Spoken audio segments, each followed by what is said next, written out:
Morning, everyone. I think we're still letting people in, but we'll go ahead and get started just so we can make sure that we are timely with our webinar. I want to welcome you to the 2024 Infrastructure Report Card for Wisconsin's Inland Waterways and Ports, brought to you by the League of Women Voters of Wisconsin and the American Society of Civil Engineers, Wisconsin section. I'm Robin Schmidt. I'm the moderator for today's program, and I'm the past president of the League of Women Voters of the La Crosse area. Wisconsin's, actually, let's start here. I want to, this is the second time, the first being in 2021, that these organizations have joined together in order to bring you information from the ASCE Wisconsin Infrastructure Report Card about the status of our state's infrastructure. Infrastructure isn't a partisan issue. We all use the same roads, bridges, ports, broadband, and water systems. Civil engineers work to protect health, safety, and welfare for all. The League of Women Voters of Wisconsin works to provide access for important information for all and to advocate for issues including the ASCE Wisconsin Section 2024 Infrastructure Report Card for Wisconsin. Wisconsin's inland waterways and ports represent a huge channel of the state's economy, supporting thousands of jobs and over $1 billion of economic activity. Structurally, they consist of 213 miles of navigation channels, 20 harbors, including 8 major ports. Today's distinguished speakers will discuss the importance of our ports and waterways, their current status, and what's needed to maintain and enhance them. Each speaker will share their expertise and perspectives on our ports and waterways infrastructure. At the end of the program, the panel and speakers will stay and address any questions or concerns that you have. Please type any questions you have throughout the presentations into the chat box at the bottom of your screen. So without further ado, I'd like to go ahead and introduce our first speaker, Dr. Michael Schwar, who is the main author of this Inland Waterways chapter of the Infrastructure Report Card. Dr. Schwar? Thank you. My name is Michael Schwar. I am currently a consultant. I have worked for about 35 years in the water resources area. I've worked in academia and consulting, and also I spent 4 years with the Army Corps of Engineers, and I'm a board certified water resource engineer. Before we get started on looking at the specifics of the inland waterway and the ports sections, I'd like to just walk through a little bit to talk about the infrastructure report cards in general. So the ASCE develops these report cards in order to present information and to advocate for responsible infrastructure investments. The report cards are data-driven, but they're intended for folks who may have very little or no background in infrastructure. So these are not supposed to be extremely detailed. They're supposed to be presented in plain language. So as I said, they're data-driven. The report cards are assigned grades to each of the areas, and these grades are based on 8 different criteria that we have assembled for each area. And so these are listed here. So the criteria are capacity, which is, does the infrastructure currently meet the current and future demands that are going to be placed on it? The condition of the infrastructure, the funding that is currently applied to the infrastructure from all levels of government, and whether or not the future needs are anticipated to be met. Looking at the future needs and what are the costs to meet those needs. The operation and maintenance of our current infrastructure, and what is the owner's ability to maintain the system that is currently in the ground. Public safety, to what extent is the public safety jeopardized by the current condition, and what could be consequences of failure of the infrastructure. Resilience, um, looking at multiple threats, potential failures or incidents where people, where there may be intentional intentional disruptions of the infrastructure. And then the final criteria is innovation. What new and innovative techniques are being implemented to improve the infrastructure? So we assign grades for each of these criteria. The grades are A through F, just like in school. And A indicates exceptional, that the infrastructure is fit for the future. B means it's good enough for now. C indicates that there's attention required on that particular criteria, the infrastructure. D means that the infrastructure is at risk, and F means that the infrastructure is currently unfit for the purpose that we want it to provide. So the process of determining the grades is that the authors, which tend to be groups of engineers, between 1 and 5 folks generally, but it could be any number, go on and collect information regarding each of these criteria, and then develop key indicators. So these key indicators are basically bullet items that describe the what is going on with the infrastructure relative to our criteria, and then we place them into a rubric. So here's an example of a rubric. We have the capacity of a certain piece of infrastructure, in this case, waterways. We will assemble a number of key indicator facts, and then based on that, based on those facts, we assign the grade for each criteria. From that, we then come up with a weighting, which criteria, the importance of each criteria relative to each other. So for some pieces of infrastructure, innovation may be more important or less important, and so the committee comes up with a weighting of each criteria, each of the 8 criteria, and then the total number of points assigned for each criteria are determined. The points are summed for each infrastructure unit, and then a final grade is assigned. So as I mentioned, I led the group for Inland Waterways. In Wisconsin, the Inland Waterways, our current Inland Waterways system is currently, oh, I'm sorry, I'm getting a little bit of static. Our current Inland Waterways system is from a commercial sense, is the Mississippi River Waterway. This waterway is maintained by the U.S. Army Corps of Engineers. In the past, we had another current commercial waterway that along the Fox, the Green Bay Fox system. That waterway is no longer operated for commercial purposes. The dam, the locks are closed to prevent gobies from getting into Lake Winnebago and the upstream waterways.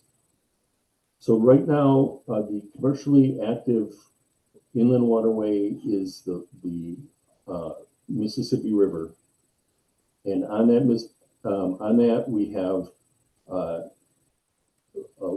series of locks and dams which maintain sufficient water level to allow commercial vessels to pass.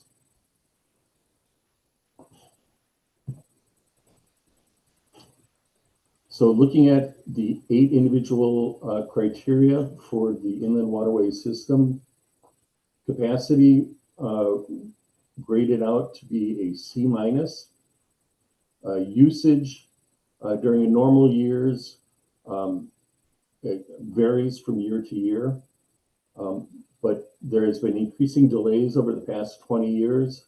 The percentage of vessels experiencing delay is currently 43%, and the delay per lockage average is about 93 minutes. So in other words, this is time when barges on the river are sitting waiting to go through locks and dams. The current condition was rated a D, and the funding was rated a C minus. These dams were built in the 1930s with an expected lifespan of 50 years. The Corps of Engineers receives targeted funding, which keeps the system functional, but major rehabilitation is going to be required to extend facility life. And so the state of the condition of locks and dams increases these lockage delays I mentioned earlier. Funding the inland waterways costs are shared between federal government funds and users on a 50-50 basis when I'm speaking of rehabilitation. So the federal government authorizes funding through the Water Resource Development Acts, and then Congress appropriates funds annually, which are applied to these projects. Operation and maintenance costs are covered in full by the federal government.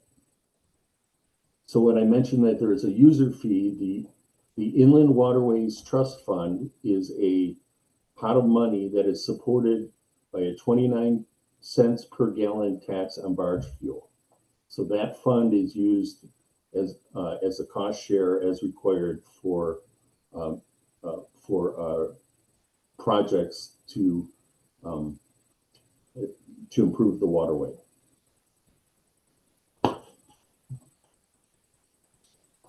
Operation and maintenance, which includes lock and dam work and channel dredging, it actually received a bump up in funding from the recent congressional funding. As I mentioned, the targeted funding keeps the system functional, but it does not extend the facility life, and these facilities are beyond their original intended design age. So in terms of future need, the Wisconsin Department of Transportation foresees an increase in waterborne freight transported. Now that includes both these inland waterways and the Great Lake ports, as Craig is going to discuss next. But increased funding would be required for this rehab. So there is a forecasted need, but there's also, in order to meet this need, there's going to have to be increases in funds. There are no new locks or dams that are planned for this system. So the system is what it's going to be. From public safety, currently the state of the system does not pose a risk to public safety. If there were to be failures in the system, even if there were, say, a loss of a specific element, that probably would not result in a large risk to public safety. But one element of public safety that can be considered is that the waterborne transporting these materials using barges results in a significant reduction in the number of trucks on the road. So any reduced efficiency or system closure would have to be taken up by added trucks on the road. Increased truck traffic would increase the costs of maintenance of roadways and has the likelihood of increasing accidents on roadways. So the maintenance of this safe system improves it goes hand in hand with roadway safety. So in terms of resilience, this is not a very resilient system. If the ability to pass barges at any given lock or dam was impaired, it affects traffic all the way up and down the system. There are no alternate routes. Once the materials are in the barges, they kind of have to wait until there's an opening for them to pass downstream. In terms of environmental resilience, there is an efficiency of carrying this cargo, so that it does result in lower carbon dioxide emissions. In terms of innovation, the Corps of Engineers has looked at a number of things in order to efficiently manage the systems that they have. The Corps budgets using a risk to prioritize which projects they want to go through, and they're looking at public-private partnerships, whereas the private sector is willing to be involved in projects to increase efficiency. So overall, here are the individual grades that I just mentioned. The resulting Inland Waterways grade is applied as a C-, which is our opinion of where it is. It's, as I mentioned, it's a weighted average of all these 8 different criteria. So we were also tasked with finding recommendations to raise the grade. So some issues that have been recommended, generally tossed about by others, is allowing the Corps of Engineers some contract authority so that they don't have to start and stop on construction, so that they're able to develop these multi-year projects, so that they're more efficient at delivering the work that has to be done. The recommendation is also to Congress to fund these projects to authorize levels so that they can proceed in a timely manner, and also to make sure that the Waterways Trust Fund monies are fully utilized by providing the matching funds, and then looking into these alternative financing and delivery methods, such as public-private partnerships when appropriate. So that's what I have. And Robin, I toss it back to you. Perfect. Thank you so much. And again, if you have questions, please type them into the chat box, and we will address them at the end of all of the speakers' presentations. Our next speaker is Mayor Mitch Reynolds. He is the La Crosse mayor and has been actively engaged on the issue of inland waterways and ports for La Crosse while serving as mayor. So welcome, Mayor Reynolds. It's a pleasure to have you join us. Well, first of all, thank you all for welcoming me here today to speak. Somebody mentioned distinguished. Robin, I think, said distinguished. So I'm just a mayor. So that would not be me. But thank you for inviting me. I have a different take a little bit on and if we're talking about inland waterways, I currently serve as the co-chair of the Mississippi River Cities and Towns Initiative. And that's an organization of 105 mayors up and down the Mississippi River from Bemidji to New Orleans. And I represent the organization in advancing policy decision-making at the federal and international level in relation to making sure that the Mississippi River stays vital and continues to support our economies up and down the Mississippi, all of our communities. As you know, the Mississippi River is a cornerstone of commerce and community and conservation in the United States, and it's 2,350 miles of river. It is the it's the largest navigable river system on the planet, and supports an immense amount of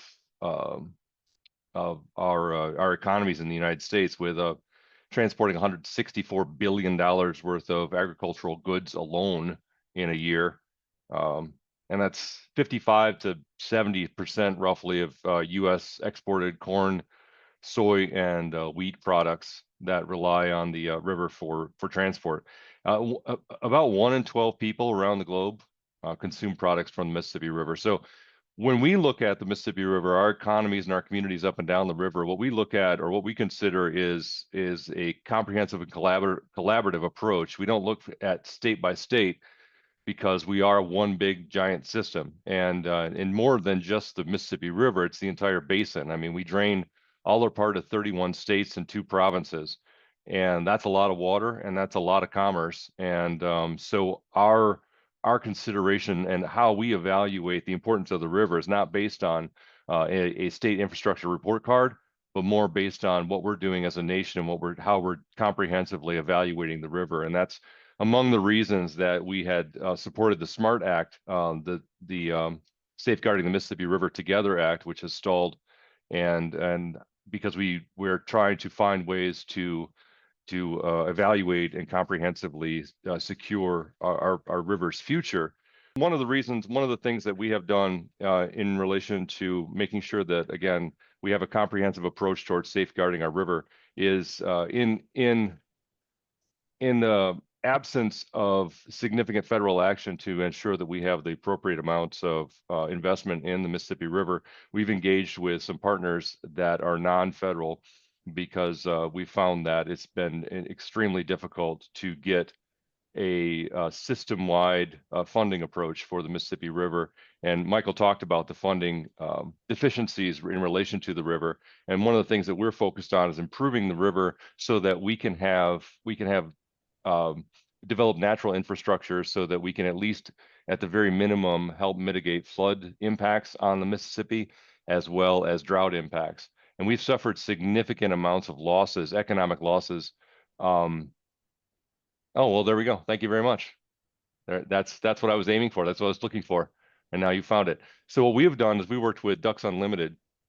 And so our organization have worked with Ducks Unlimited to deploy natural infrastructure up and down the Mississippi River, so that we can utilize natural infrastructure, so that we can store water in areas where it can be released gradually. If we have a flood event occurs, it has less impact on restricting shipping on the river. If there's a drought event, then the natural infrastructure releases water more slowly and more gradually, and so that we can moderate the impacts of drought. Because obviously, if we can't get barges up and past Greenville, it has a significant negative impact on the state of Wisconsin. Can you go to the next slide, please? Thank you, and I appreciate you doing this. There we go. So this is basically what we're talking about when we look at improving infrastructure on the Mississippi River and looking at natural infrastructure. This is the type of thing that we're looking at. This is the basic idea. And I know y'all are engineers on here, and you're probably looking at this thinking like, what fifth grader drew this? But this basically tells a story of how we are deploying natural infrastructure to make sure that we're maintaining adequate water flow in the case of a drought, or preventing catastrophic flood events should there be floods, and when there is floods up and down the Mississippi River. And if you could show the next slide, please. I just have 3. There we go. So these are all of the areas that we are looking at implementation, and you can see the green dots are all of the projects that Ducks Unlimited is involved in. And then the blue dots are a little bit hard to pick out, but those are the proposed implementation projects totaling 100,000 acres that we are looking for. Now we're looking actually beyond the federal government to help us with identifying adequate sources of funding. But and that's really the type of thing that I wanted to share here, is that we recognize that there's despite all of the funds that have been added to infrastructure investment by the federal government just recently, it is not even close to being enough to have a net positive impact on the Mississippi River and all the communities that rely on the Mississippi for their, and really the nation and the globe as well, to maintain our national and global economy. And so we're looking beyond that to private philanthropies and various organizations to help fund this work. Is this is a bipartisan group of mayors. We run the gamut, again, from Minnesota to Louisiana. We are at the point where we know that we can't rely on Congress, as Michael was saying, to fund adequately the infrastructure improvements on the Mississippi. But we can work with organizations like Ducks Unlimited collaboratively and collectively to ensure that we have a navigable river, and that we're also addressing issues like plastic pollution, for instance, which has a significant impact on all of our communities. And I'll wrap it up. Obviously, I'm out of time here, but I think that we have to remember when we're looking at infrastructure to step beyond our state borders, because we are one big giant 10-state system that encompasses all of these communities. It's 124 essentially cities up and down the Mississippi River overall. And I represent the vast majority of them. And if something goes wrong in New Orleans, it's going to have an economic impact here in La Crosse, Wisconsin. So it is important for us to recognize the global sense of how important this Mississippi River is. And that's what our organization is doing with Ducks Unlimited and partnering with others to do that as well. So I have a lot more to talk about, but I'm not going to do that. Obviously, I've run out of time. So I'll pass it back to you, Robin. Thank you. Oh, thank you. And I'm glad we got the slides working. They were very informative. I am too. Thank you. Appreciate that. Yeah. Next, we will hear from Craig Harley, who wrote the ports chapter of this report, and he will share his expertise in marine and waterfront infrastructure projects. Mr. Harley, go ahead. Okay, great. Thank you. Well, let's talk about ports. And Mayor Reynolds, I really like the idea of the national infrastructure partnerships and working with Ducks Unlimited up and down the Mississippi. I think that's that emphasis on natural infrastructure on that type of a system is well needed, and good work there. My name is Craig Harley. I'm a civil engineer. I work with an engineering and architectural company called Ramboll. It's a global company. I'm here based out of Milwaukee, Wisconsin, with about 60 or so of my colleagues here. I serve as a senior technical manager in our waterfront infrastructure practice, and spent a lot of time working on our lakefronts and waterways on infrastructure projects, working with a number of our ports and harbors here, and was happy to help ASCE work through evaluating the state's infrastructure, port infrastructure for this effort here.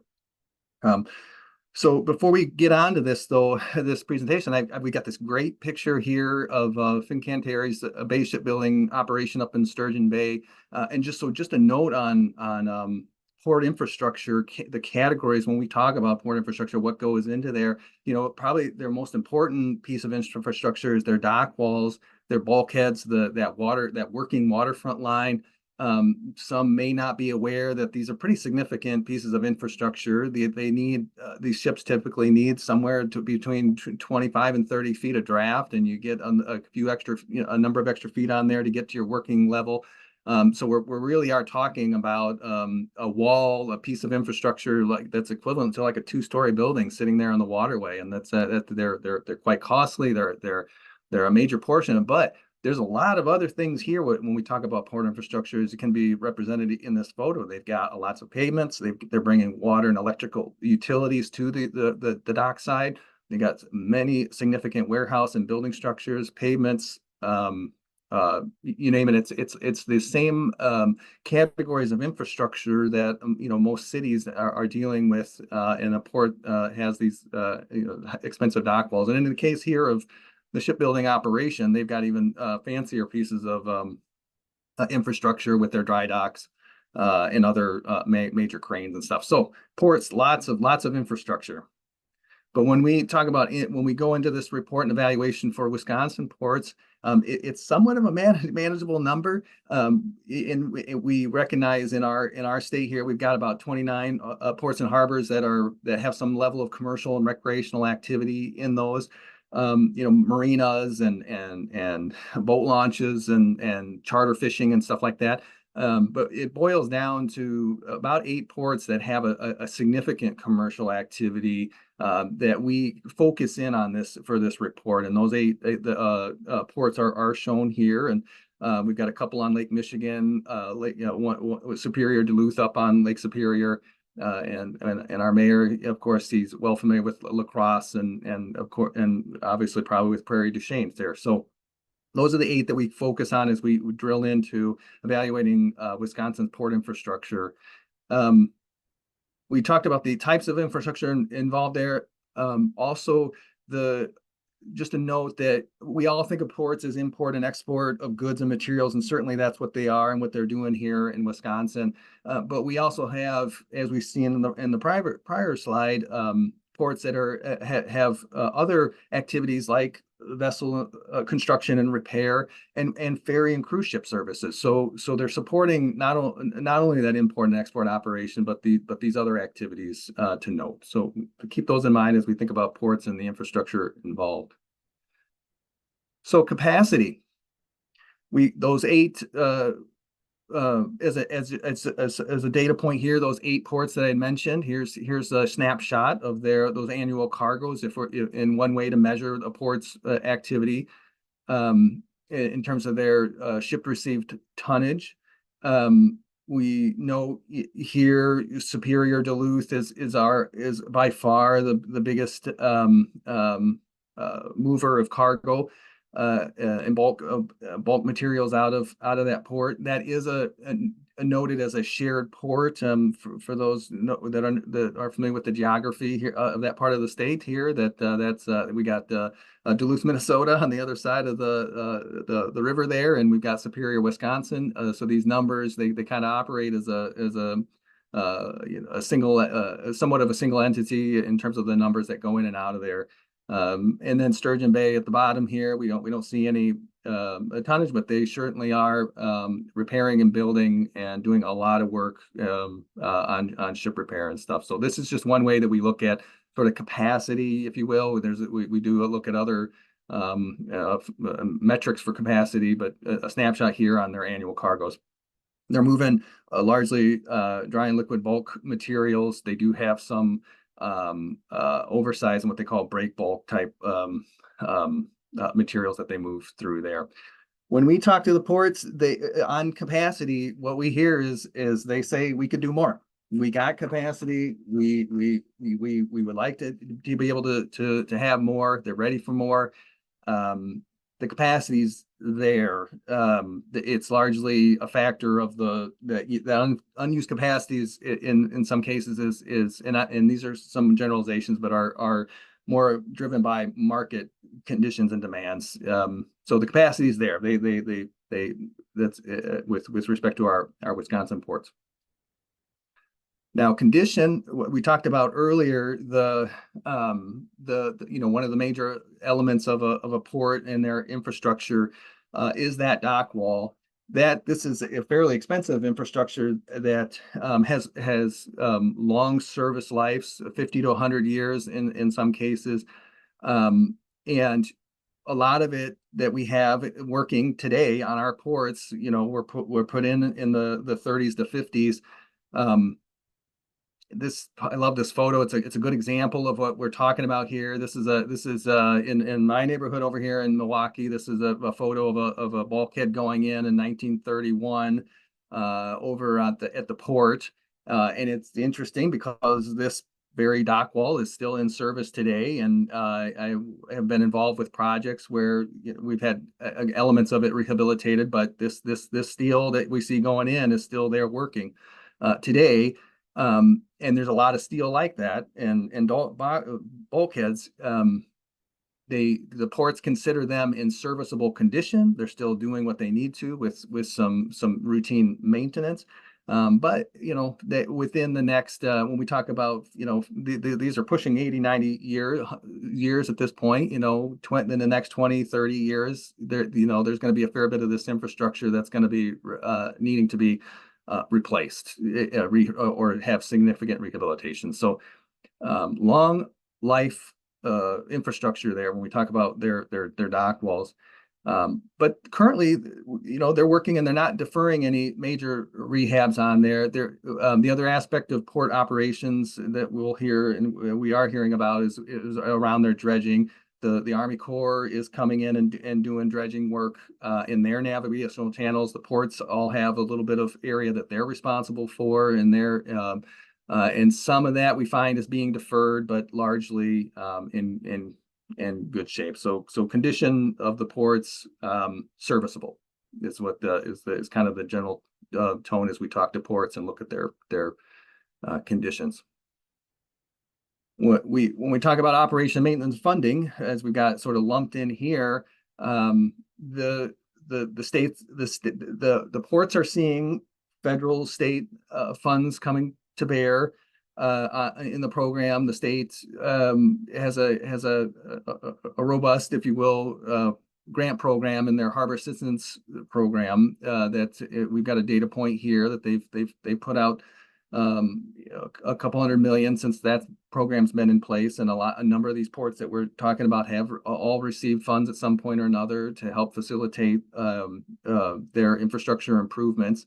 There's been some of those federal dollars recently brought in, and again, when we're kind of looking at the snapshot here, we look at in these report cards, we kind of look at them in these 4-year chunks. So we did the last one in 2020, and this is our 2024 infrastructure report card. So we're generally looking at the window in that 4-year window as we look at things like funding and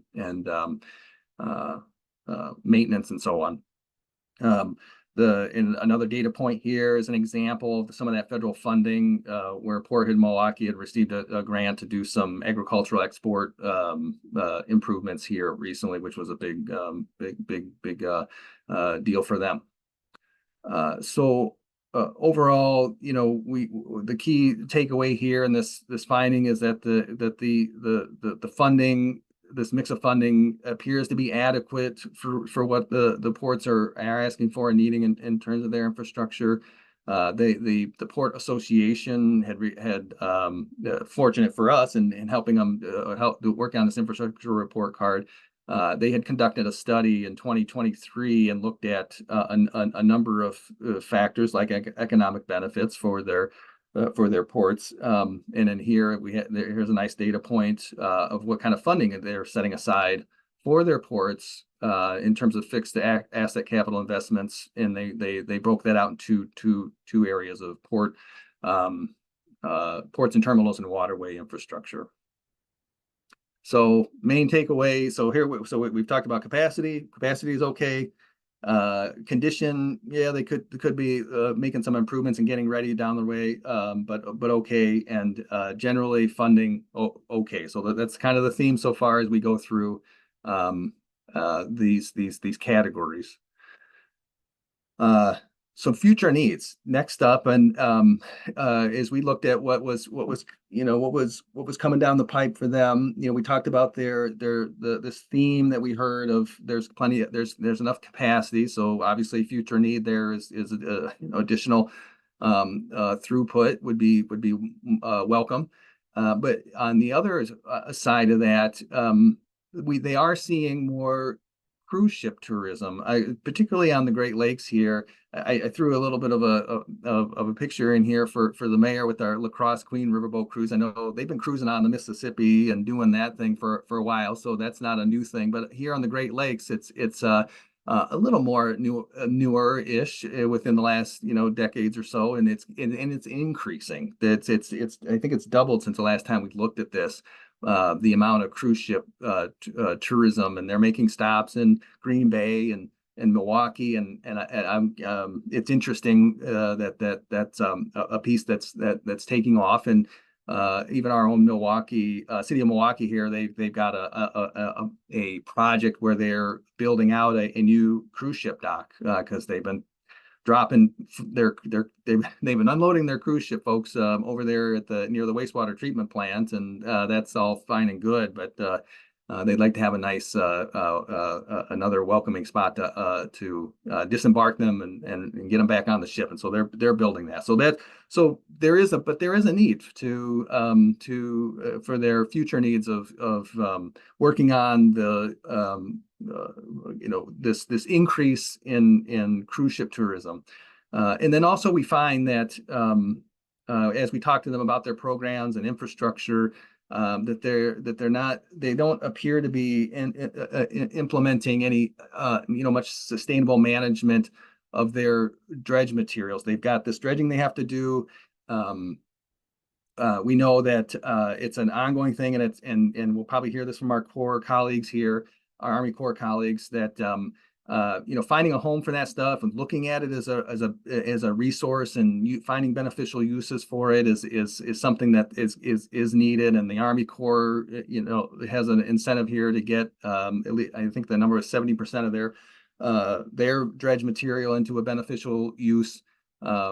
And I think the ports, they're all looking for where they can put their stuff. So that's another future need, is getting a good sustainable approach for management of dredge material. Robin, how am I doing okay on time here? Well, 2 minutes. Okay, thank you, ma'am.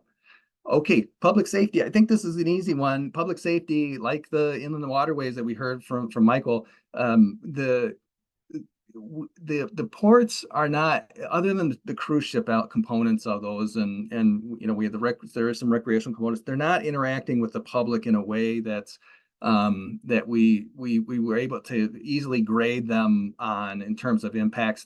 There's critical cargoes that the ports are moving, in terms of things like food and other critical to public safety type of activities, but those can all be readily moved on to roadways if needed, or rail.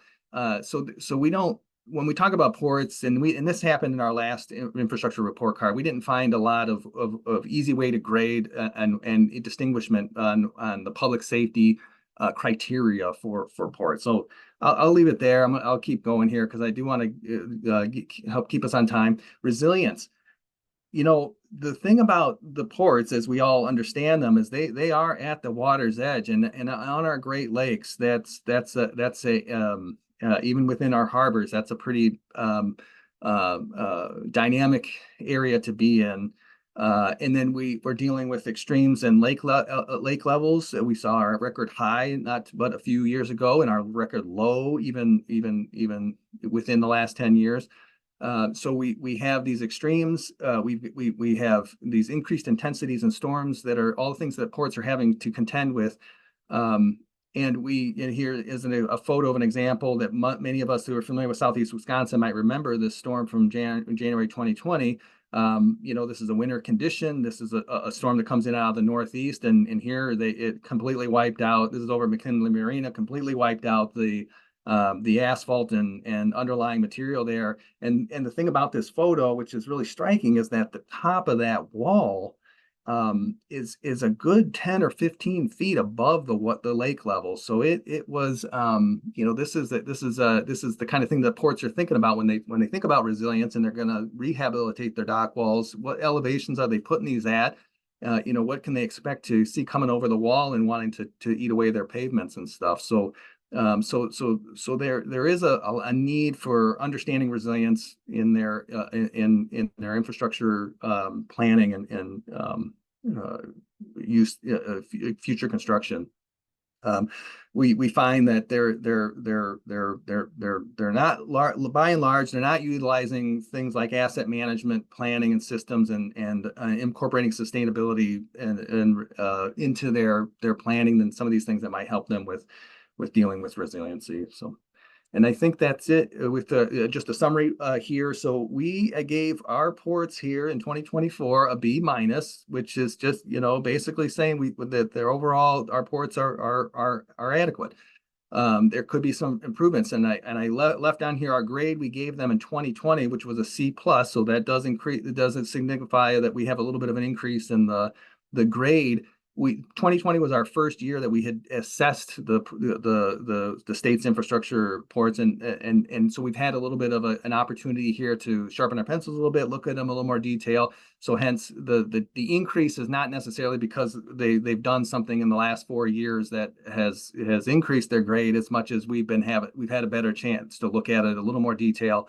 And feel that they're a little more better than a C here. Some of the things that we touched on that we're saying they could use to raise the grade, if you will. And when we talk about raising the grade from a B minus, that's pretty good for an infrastructure. So we really are nitpicking here at the kind of things, and we touched on those where, if the ports can start incorporating some asset management principles and systems into their infrastructure planning, they can start incorporating some of that sustainability in there, that it'll help with their renewals, their rehabilitations of those expensive infrastructure. And then one last point, I didn't think I had a chance to talk about it, but the federal government, along with a whole bunch of other partners, and maybe we'll hear from one of our other speakers on this, they're underway on a fairly large study to look at the coastal resiliency in the Great Lakes here. This is a study being led by the Army Corps. It's going to be a great study, a great resource for our ports when that is released in a couple of years here, to help them understand what they can expect from the lake to throw at them as they talk about their planning and their construction and replacement activities moving into the future. So if folks might be interested, they've got a nice website on that. That's another thing that we've recommended to our ports, is to get involved and incorporate that study into their planning. So a little bit over, but that's what I got. Robin. No, thank you so much. I appreciate you're going through these slides as quickly as you did. And it was a good segue, because next we're going to hear from Breann Popkin, who is the Strategic Navigation Program Manager for the U.S. Army Corps of Engineers out of the St. Paul District. So welcome, Breann. Thank you.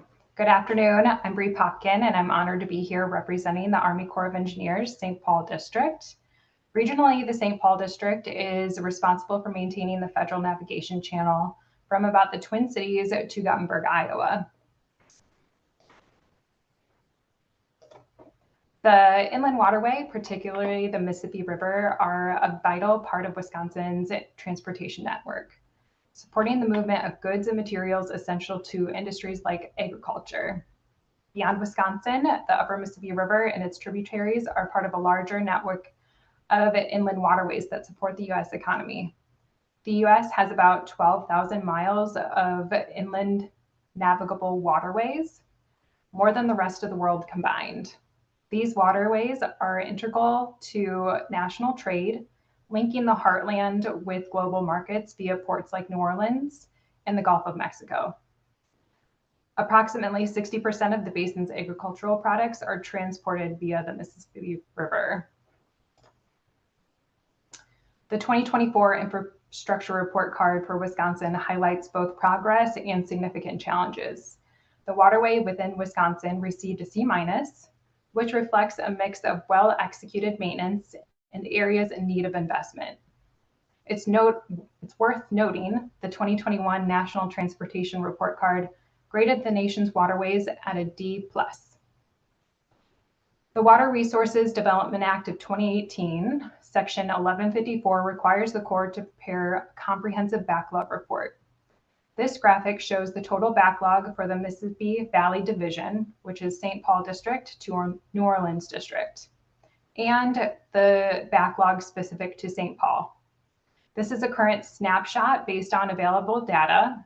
The Corps continues to complete necessary maintenance backlog items as funding is made available. Deferred maintenance is the dark green color, is considered valid maintenance work that has been deferred due to lack of funds, labor, or other issues through fiscal year 2024. This is similar to knowing that your car needs new tires, but you can't necessarily afford to put new tires on your car.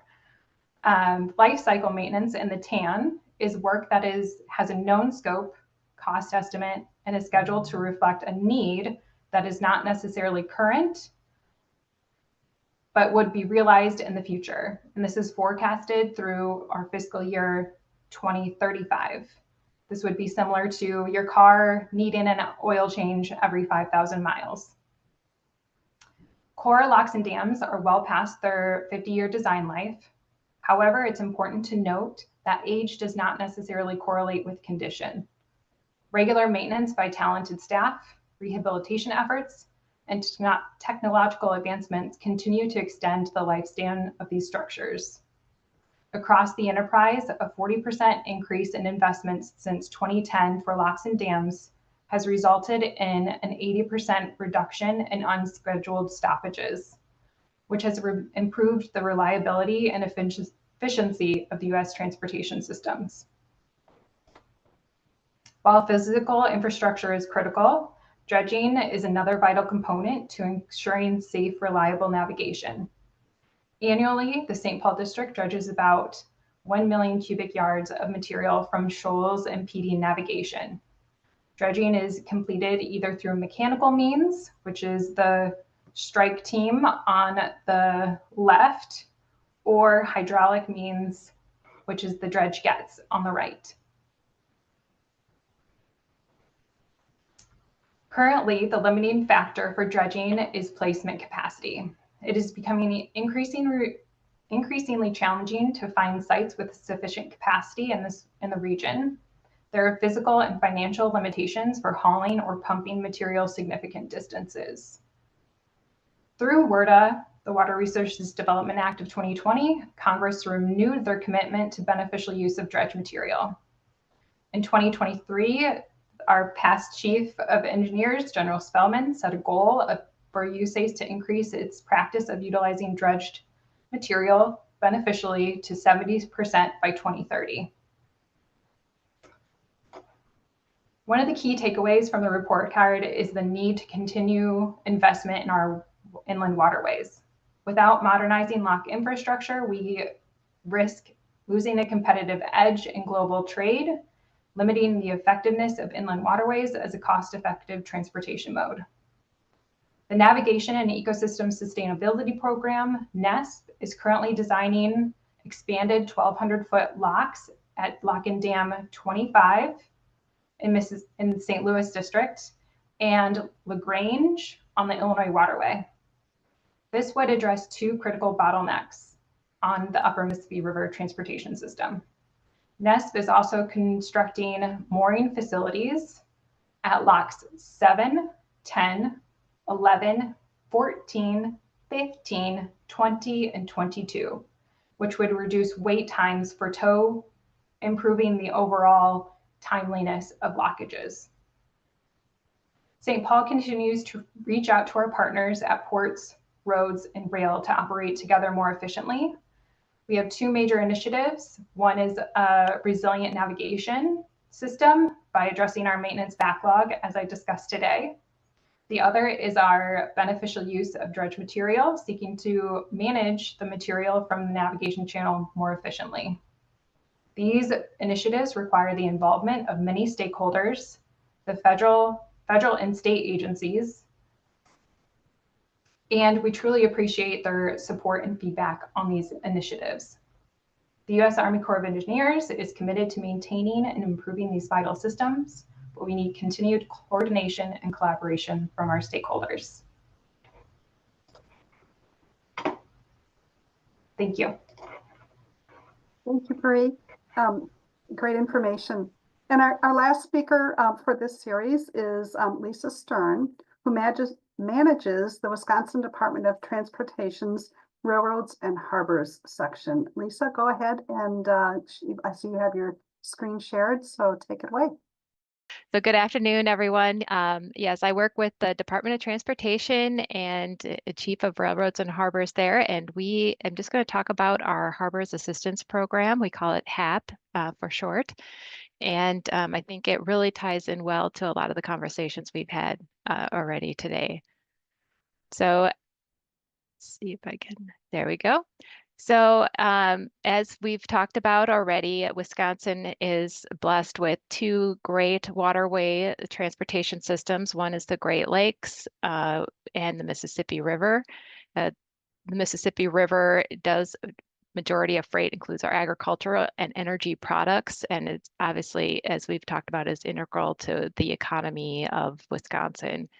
Additionally, the Great Lakes also handles a lot of agriculture and construction type commodities, and iron ore is another big commodity that's shipped by ship. I see, I'm also railroads and harbors, so I was about to say shipped by rail, but shipped by waterborne transportation as well. So I would say that I think when, I think Craig mentioned that the port said there's capacity, especially on the Great Lakes. What we hear is we're only probably using about 50% of the capacity on the Great Lakes for freight transportation. So there's definitely some capacity available there.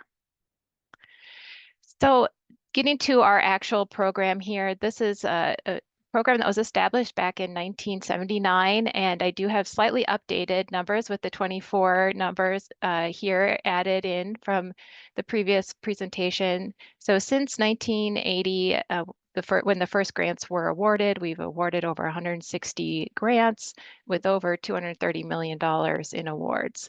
The majority of these awards are for dredging, dock wall repair, the maintenance of the facility, and new projects. And these are kind of all the things that we've mentioned that are important to maintain our ports already today. So here's a picture of some dock wall work here that is in La Crosse for the F.J. Robbers facility. We're replacing dock wall. They're putting a new one in front and then pouring in the concrete to fill that in. So that's this year, the 2025 cycle. We're currently evaluating that. We've gotten a little over $12 million in requests. We have around $10 million available. So we'll be evaluating those. I also have a map here that you can see. These are the 29 potentially eligible HAP ports in Wisconsin. And I say potentially because one of the requirements is you have to be able to ship so much in commercial freight to be eligible. And so some of these come on and off of the eligibility list as we move on an annual basis. But I think, the top sites were already mentioned here, but this is all 29. Here is just an overview of what we've seen. One of the things we do as a part of the HAP program is we request from the ports a 3-year statement of intentions, and it's sort of outlining their future needs that they're seeing. And we do track that, and you can see often there is a discrepancy in what the needs here and what is actually generally available. So we've consistently had around $10 million available annually, and the needs definitely have spiked. This spike here that we saw in 2021 didn't exactly go away, but the ports have sort of redistributed it and kind of expanded out the years that some of that work will be done. So it's not all that's why it kind of didn't stay up high. So it's sort of spread out across bunch of future years. And this is a port facility, an application that we got for a dock wall repair in Superior. So that's the picture there. That's one of the best things about working in rails and harbors is we always have a lot of great photos. So I like to share those as part of these presentations. Here is looking at an overview of the types of awards that we do give out. For the harbors, we've got most of it is freight related. As you can see, over almost 60% is to accommodate the movement of freight in Wisconsin, but almost a quarter is shipbuilding. And I know we mentioned Fink and Terry earlier. They have been a recipient of multiple Harbor Assistance Program grants, and we've been happy to continue to help grow that industry here in Wisconsin. We also have a pretty good chunk that helps support the ferries in Wisconsin. We have, the Lake Car Ferry that crosses out of Milwaukee, the SS Badger that's out of Manitowoc, and then recently we also did a grant up in Bayfield for the LaPointe Madeline Island Ferry. And then a kind of a smaller amount, we do support also some commercial fishing grants that are usually along the Green Bay, Door County Peninsula area. Now the rest of my presentation, I'm just gonna talk about a couple of the projects to give an overview and show you kind of the work that we can do with the Harbor Assistance Program and how we can help support our ports here in Wisconsin.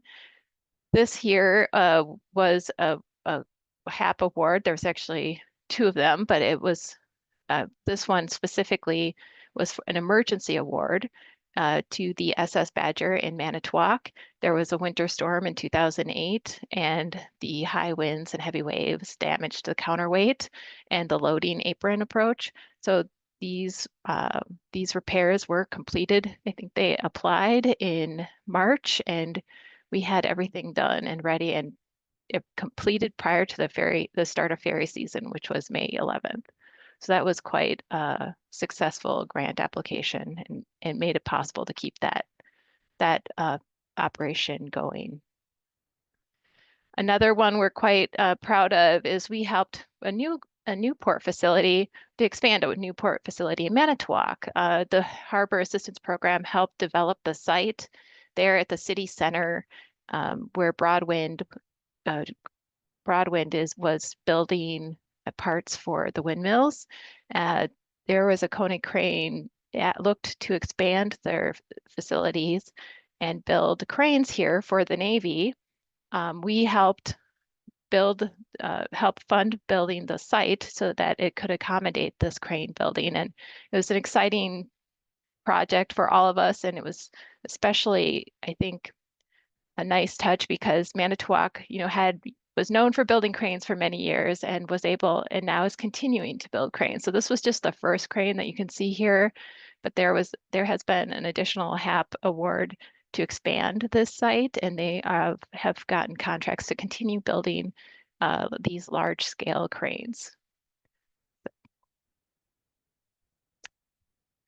And this one here is another one that was mentioned previously as well. This was in Port Milwaukee. We combined our HAP program with the PIDP grant to help develop a agricultural commodity shipping facility at the Port Milwaukee for DeLong. This is dried distiller grains, I believe, that are going to Europe and North Africa, which is not only is this a great efficient way to ship our agricultural products here from Wisconsin, but it was expanding it to a new market. So this is a new market in Ireland and North Africa for Wisconsin grains. Here's another one. We talked about the importance of dock walls. These last two are really pretty much some important dock wall projects that we saw. Here's one in Green Bay. And then the last one is for up in Superior. We did some dredging, which is another huge part of our program to help dredge the waterways. The part that HAP typically helps sponsor is connecting the Corps' navigational channels to the port facility itself. And so that's the part where the HAP program will participate up to 80% of the dredging costs for that as well. And then this was a repair of a dock wall so that the facility, Sea Rice Coal, moved from a site that was flooding regularly in Duluth to the other side of the port in Superior that was a little bit more resilient for their facilities. And then if anyone does have questions, myself or Mike Halstead, who is our Harbor and Waterways Program Manager, I'm welcome to answer any questions you might have. So that's it. Thank you, Lisa. Really appreciate that information. So we're going to now ask Anastasia Soluna at the League of Women Voters of Wisconsin to lead the question and answer session. So Anastasia, I know a bunch of questions have been coming in, and thank you for doing that. Absolutely. I'm going to get all of our speakers on the screen at the same time. While I'm doing that, everybody feel free to start adding your questions into the chat. Just to start out with, let's see here. For ports, what resiliency measures will be required for ports to protect them from the effects of climate change going forward? If someone could speak to that.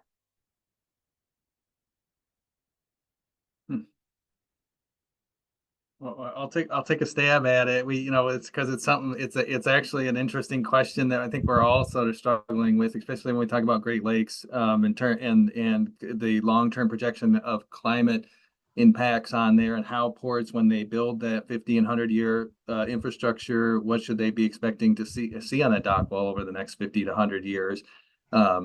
It's a challenging question, and for our Great Lakes, it's a little different than the ocean, because the ocean, we kind of know is going in one direction. It's going up, and we're trying to drill it, decide how fast and how high.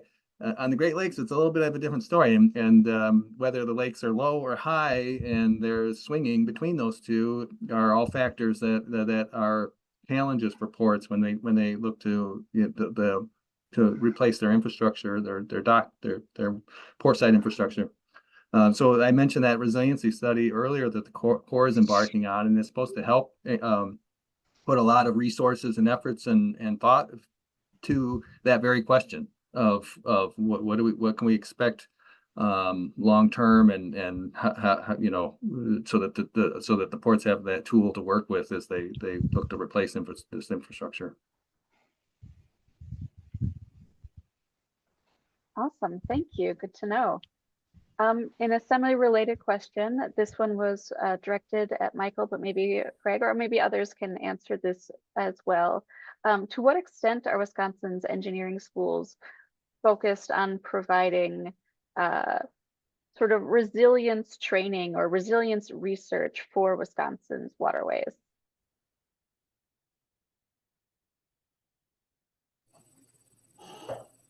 Well, I think I can speak generally to that. I think that the focus on resilience in terms of waterways, the students now are learning in a different environment than they were when, most of the practicing engineers went through school. And I think that this is the issues involved are more top of mind, and there's specific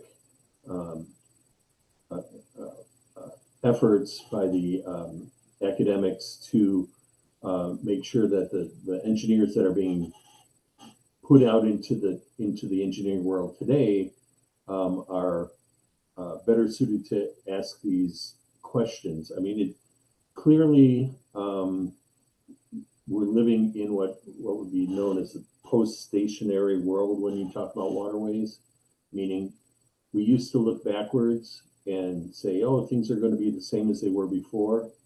And that was never true, but at least it was something that we could take as a first step. Now I think that we don't even, we know that things happened in the past, but they're not really good predictors of the future. And I think that the engineering, the folks in school are made much more aware of that fact. And I think that going forward, we're going to have a lot more consideration of resilience than we ever had in the past.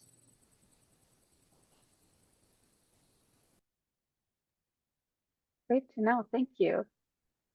We had a few questions about the funding of projects, especially like state grant funding or taxation. Could Michael and Craig, could you speak to the percentage of private versus public funding for projects? And actually, I'm sure just about everybody could speak to that. So feel free to chime in. And there was also someone wondering about the source of money for the state grant funding programs.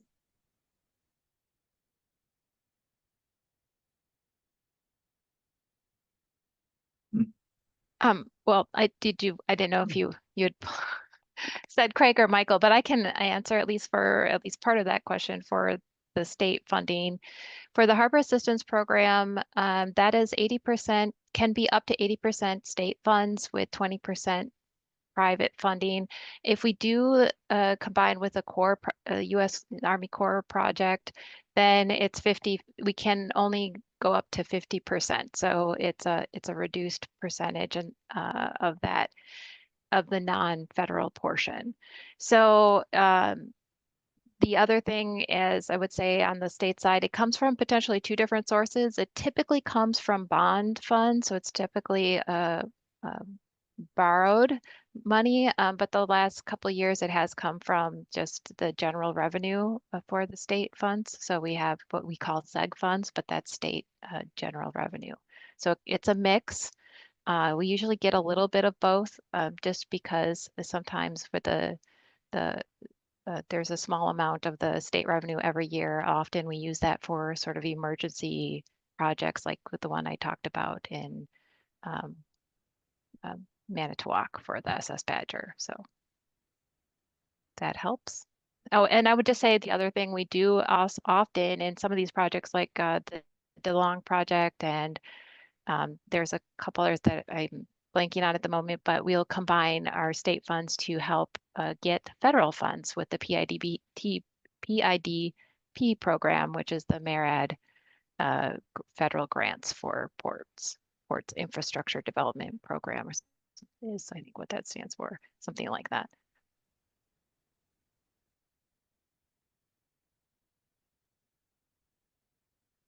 I guess I can just throw a little bit of another little flavor on there, is that with respect to the ports, I think what we find is the arrangement there, most of the ports are they're in a public or municipal ownership, but they are working these land lease operations. So a lot of the stuff that goes on, the moving of things, that's all leased. So the municipalities often have the land, and they're responsible for the infrastructure, dock walls, water, but the buildings, the cranes, the other activities on that land that we all associate with a port are in that private domain, if you will. And we weren't able to put a really good bead on the mix of for as far as infrastructure spending, the mix of private versus public in that arrangement for Wisconsin ports.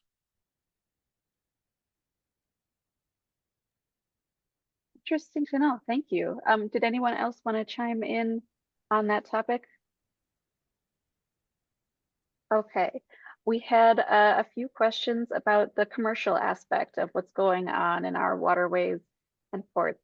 Lisa, you're probably pretty uniquely situated to answer this question. Could you comment on the percentage of product being moved via water in Wisconsin as compared to rail and maybe road as well?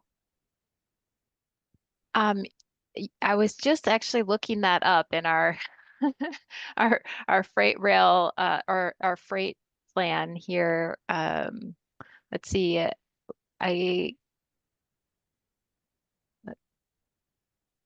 Hold on. If you give me a moment, I will pull up those exact data points. If we could maybe circle back to that question, because I do have that information. I just want to give the right information, data. I think one thing that's important to think about is that we're not comparing apples to oranges here. We're comparing apples to accordions, right? There are certain types of products that it makes sense to transport by waterways and by ports. So these are things that are generally moving long distances. They're bulk items, things like that. There are a lot of things that it really doesn't make sense to transport. So, if you are bringing things, items to the Home Depots in your town, you have to use trucks. So there's a mix here, and we have to think about the commodities that we're looking at. So you kind of have to break it out and say, there are bulk commodities that make sense to move by water, and there are other commodities that no matter how much we try, it's just never going to make sense to do that. Yeah, that's true. I think, but I would also just, as we all probably know on this call, that water is the most efficient way to move things. So I think one of the things we are looking at doing is trying to find a way to do more by containers through water. I know they have a container port at Duluth, and there's one in Cleveland. There's a lot of challenges to getting container ports on the Great Lakes and others, but that would be an opportunity to expand the type of things that could be done by waterborne transportation. I did pull up here. This is kind of a breakdown. I don't know if it's exactly what I know. I have a better thing, and maybe I know Mike Halstead's on. Maybe he knows exactly where that is, but here's kind of a breakdown, kind of in forecast of what's going to be moved by different modes. I would also, if people are interested, we do have the 2023 freight plan is online, and if you just Google WIS freight plan 2023, this should come up. But here's kind of at least a breakdown in a graphical manner that you can see where the water forecast tonnage is. And I want to mention for anyone who maybe doesn't have the chat open that Mike Halstead did put a link to that in the chat. Oh, So he's thanks, Mike. on the same page. Gotcha. Okay, that's very Yeah, also on interesting. page Oh, go 17 ahead. as well. Oh, also on page 17, there's a good breakdown.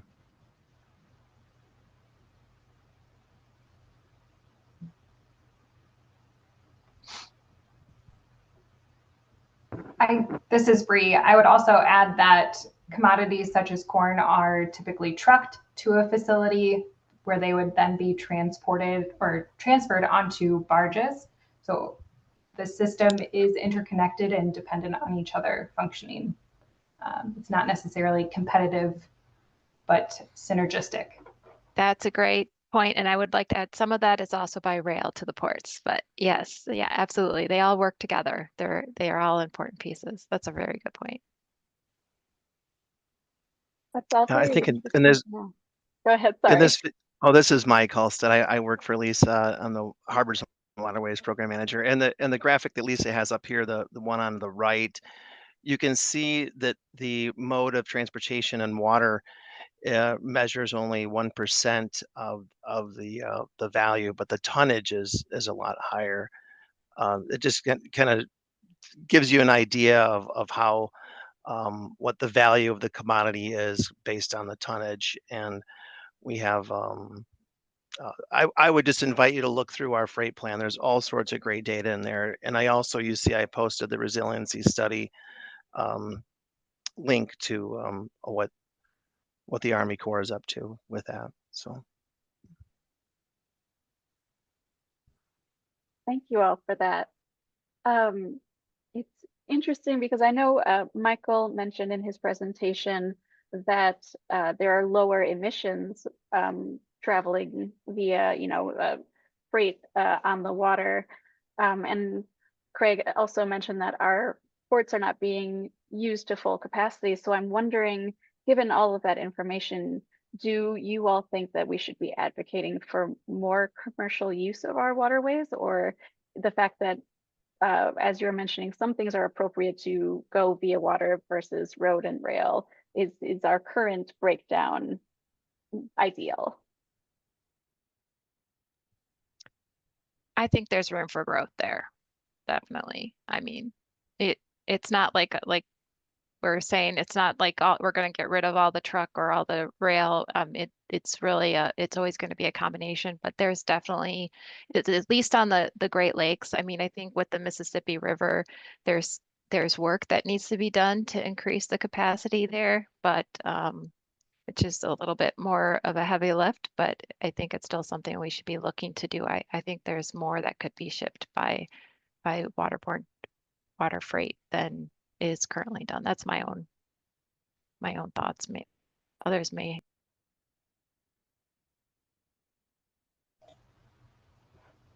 I would add that the USDOT has a the Maritime Administration, which one of their missions is to promote the use of waterways to reduce congestion on roadways. So there are, I guess that is an example of one federal agency that is working to promote that. And I just, maybe this is apparent to everybody, but just the one thing the one main factor is that it's a seasonal transportation mode, and that's always been a factor in how, and it's in sort of limiting its capacity in some ways. Maybe with warming climate and less ice on the lake, we'll have our ports open a little more often, longer in the season, but that's a big factor for the Great Lakes. Yeah, Absolutely. I Thank think you. that's true, but I would say that the seasonal changes, one of the things we've heard, for instance, when we mentioned the Kona cranes, where they're building cranes in Manitowoc, some of the other sites they were looking at were on the Gulf Coast, and one of the deciding factors, besides our ability to help support the project with state grant, was that yes, the lakes close in the winter, but it's a predictable weather event. And in some other parts and other ports, there's a little less predictability in the weather impacts. Right. And they're kind of, that operation is like building something which can sit and wait to go, versus like a bulk commodity that they'd like to see moving all the time. But that's a very good example of how that our Great Lakes ports may be able to work year round. Awesome. We have so many great questions, and there are a few other topics that I wanted to make sure that we could touch on.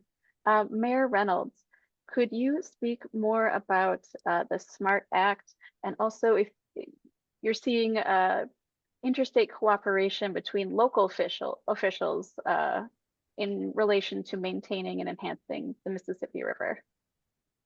Sure. In terms of the SMART Act, and I just want to be very clear. I know there's a big division of the MIRI folks and the SMART Act people, and coming on down on different sides on that. I mean, frankly, I don't care.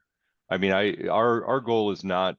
I would love to incorporate parts of MIRI and SMART together and come up with something that works. I think we need to stop thinking that we everyone's got their own best idea. Let's get together. Let's create something that is evaluates and addresses needs on the river, on the Mississippi River comprehensively. It just has to be done that way. And I don't care if it's Senator McCollum and Senator Baldwin and MIRI or the SMART Act. I don't care what it is. So the SMART Act is really, I mean, the MIRI and SMART are not that dissimilar. Other than they both have a very slim chance of being approved without bipartisan agreement on them. But it's just the comprehensive part of it is just creating a comprehensive restoration plan that first of all establishes a federal office for the Mississippi River, a national leadership committee, creates a comprehensive restoration plan, and then follows through and addresses all of the various issues on them that we deal with on the Mississippi River, including sedimentation, including the low water, being able to manage water at a basin scale, so that we can manage levels of not just the Mississippi River but also the tributaries, so that we don't run into significant drought situations on the southern, when we get south of St. Louis, so that we're not stranding barges in Greenville. I mean, that's essentially what this is. But I'm not going to advocate for necessarily the SMART Act. I just want to advocate for a federal law that comprehensively addresses the Mississippi River. Let's be able to be able to declare drought emergencies. Let's do something simple like that, just so that we have safeguards so that navigation is possible along the Mississippi River. Frankly, we can add capacity, but we have to have predictable river levels. And that's what we've been challenged with over the last decade, is just making sure that we have predictable river, and certainly in the last few years with drought, which has just been terrible. And then causing all the saltwater intrusion problems that we've read about on the southern end of the river as well. So I don't remember what the other part of the question was. Local officials, yes, we're working together. I don't remember what the question was. Sorry, but Absolutely, no worries. We are almost out of time, but I would love to get from each of our speakers your one sentence pitch of what you want all of the attendees here today and everybody who's going to watch this, what you want them to go do and advocate for Wisconsin's inland waterways and ports. I'll start. I mean, what I need for us to advocate for, I mean, there's a number of different all sorts of things, but one of the things that our communities need, and again, I look at this as a collective, system wide. So yes, Wisconsin, but also everyone else along the Mississippi River. We need to have enabling legislation to allow state legislation to allow Wisconsin to access the revolving loan fund that's part of the Storm Act. So that'll be our community along the Mississippi River, and then, you know, frankly, everyone else in the state as well. We don't have that legislation yet. We need to advocate for that on the state level, so that it's been approached a few times and then it just dies. So please advocate for that if you can.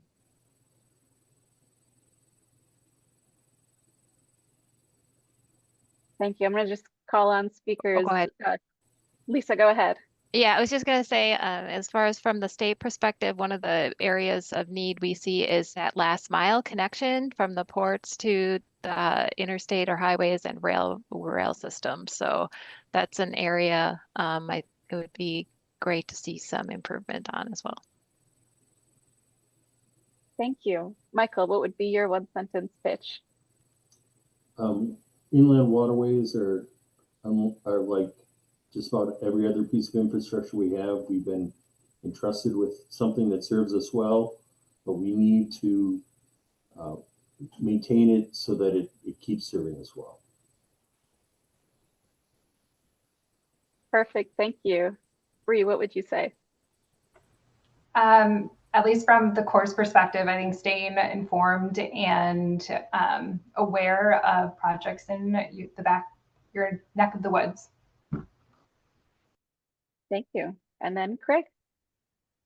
Yeah, I would say based out of one of our key findings and just some support, ongoing support for the Great Lakes Coastal Resiliency Study. It's a big study. I think it's got the funding there. It took a long time for them to get it going. I think it's going well, but we want to see that thing finished. So there's some advocacy and some support of getting that done. I think that could help our ports with their long-term planning. Thank you all for these great calls to action. Robin, we'll turn it over to you to wrap it up. Yeah, thanks, Anastasia. Again, thank you to the speakers. Great information, really gets us thinking and gets us focused on something that maybe goes to the back of our minds at times, but very good information. We have a lot of thanks, though, to give. I want to thank both the League of Women Voters of Wisconsin and the American Society of Civil Engineers Wisconsin chapter for pulling all the work together to bring this series to you all. And I want to thank those behind the scenes, especially Anastasia, Deb Cronmiller, Dorothy Skye, and the entire League of Women Voters of Wisconsin team. And also thanks to Carl Sutter and Ken Micah and the entire ASCE Wisconsin section team. And to Annette Steele, who's the assistant to Mayor Reynolds, and to everyone who supports this effort. I want to especially thank Carol Diggleman for all of her work and putting this webinar series together. Without her, I don't think we all would be here and learning as much as we have. I want to remind you all that the next chapter on the series is on December 12th. It's focused on dams and stormwater infrastructure. Please be sure to go to the League of Women Voters Wisconsin website, register for this important program. And again, thank you all for participating. I wish you all a safe and happy Thanksgiving, and enjoy access that you have to our ports and water infrastructure. Thank you.